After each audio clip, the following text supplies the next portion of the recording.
Hi, it's Rich bringing you the Wings, Wheels, and Wires Wednesday Wrap-Up, Electric Vehicle News, Episode 2. Yes, that's right, it only took 4 months to get our second episode out. In today's episode, we'll cover some channel updates. Tesla releases the new Model 3, but this comes with both good news and bad news. Also, right now might be the time to buy your Kia or Hyundai EV. Also, we'll cover why Hertz dumping some of its electric vehicle fleet might actually be good for EV adoption. We'll get into all of that right now. Sound the alarm. I'm coming up. We'll have a ball. So, starting with a bit of channel news. In the past, I've had to balance a busy work life plus a 50-hour work week, which only allowed a few hours per week to work on my channel. I have since quit my job and I'm trying to make this a full-time thing. So, your help would be greatly appreciated. If you like my videos, like, subscribe, and share them with folks. And of course, always your comments are not only welcome, but they help the channel. So please do that as well. Now, on to the EV news. All right, so we'll start with Tesla. So you can now order the refreshed Model 3 from their website with deliveries as early as March or even February. Oh, sorry, 1 second.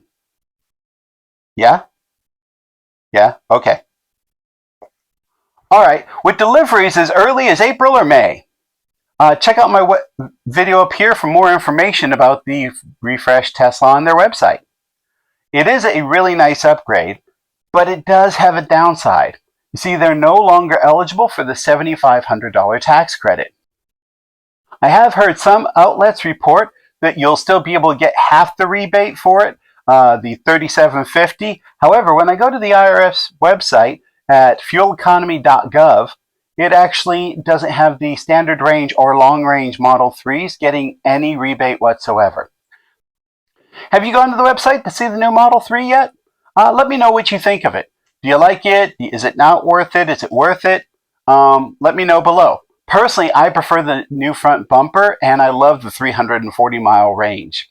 But it also is important to note that with the new tax credit situation, the long-range Model Y will now end up cheaper than the long-range Model 3 by about $4,500 with the tax credit. And here's the really weird part. The performance model will, when it is available, still get the tax credit. So more than likely, you'll be able to buy the Model 3 Performance for cheaper than the Model 3 Long Range, and it'll be pretty comparably priced to the Model 3 Standard Range after you factor in the tax rebate. Moving on to Hyundai, if you are considering buying a Hyundai EV, right now might be the perfect time. And when I say right now, I mean today, January 31st. They do not qualify for the $7,500 tax credit, but what they have done is they have their own credit that they're giving you for $7,500 plus an additional $2,500, making $10,000 off the price. Factor in also if you are either a recent grad or military, you get $400 for each of those. It's an incredible deal, but here's a downside. It ends today, January 31st. So if you're able to get to a dealership today, do it. But if not, you're kind of out of luck on that one. And of course, if you're not able to get there, chances are you're watching this video and maybe like the first, second, or after that. Do not fear. One, I'm pretty sure they're going to have it back at some point. But then two, Kia is offering a pretty similar thing. They have a $7,500 credit that they're taking off the vehicle, and that goes until March 4th. So you have a lot more time for that.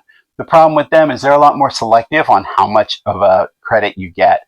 The $7,500 is, as far as I can tell, only available on the 2023 EV6. The 2024 only gets $5,000, and if you get, like, for example, an EV9, it's actually only $3,750. So not near as good. All right, and for our last story, some bad news on the EV front. Hertz, who had gone very heavily into going electric, has now had to change the direction. After several months of their electric fleet program, EVs have fallen short of their expectations. These expectations were lower overhead due to lower maintenance costs. And while this has been the case, the cost of repairing their vehicles has actually been significantly more than they planned, especially for Teslas. Based on this, they're reducing their size of their Tesla fleet by 1/3.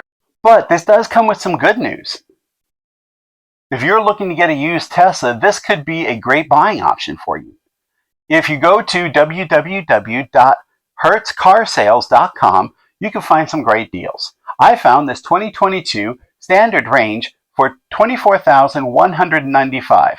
Once you subtract the $4,000 for the EV tax credit, used EV tax credit, for which it is qualified, then you bring the price down to $20,195.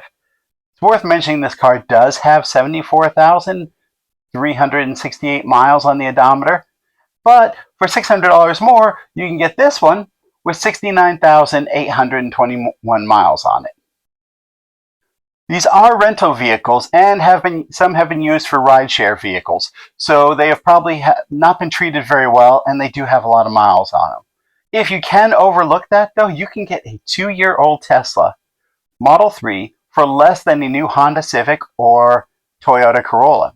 If you are someone who bought a Model 3 back in 2022 at a starting price of $47,000 and considered it a good investment because Teslas hold their value well, this has got to hurt, right? But for people looking to buy EVs, this is a really great option.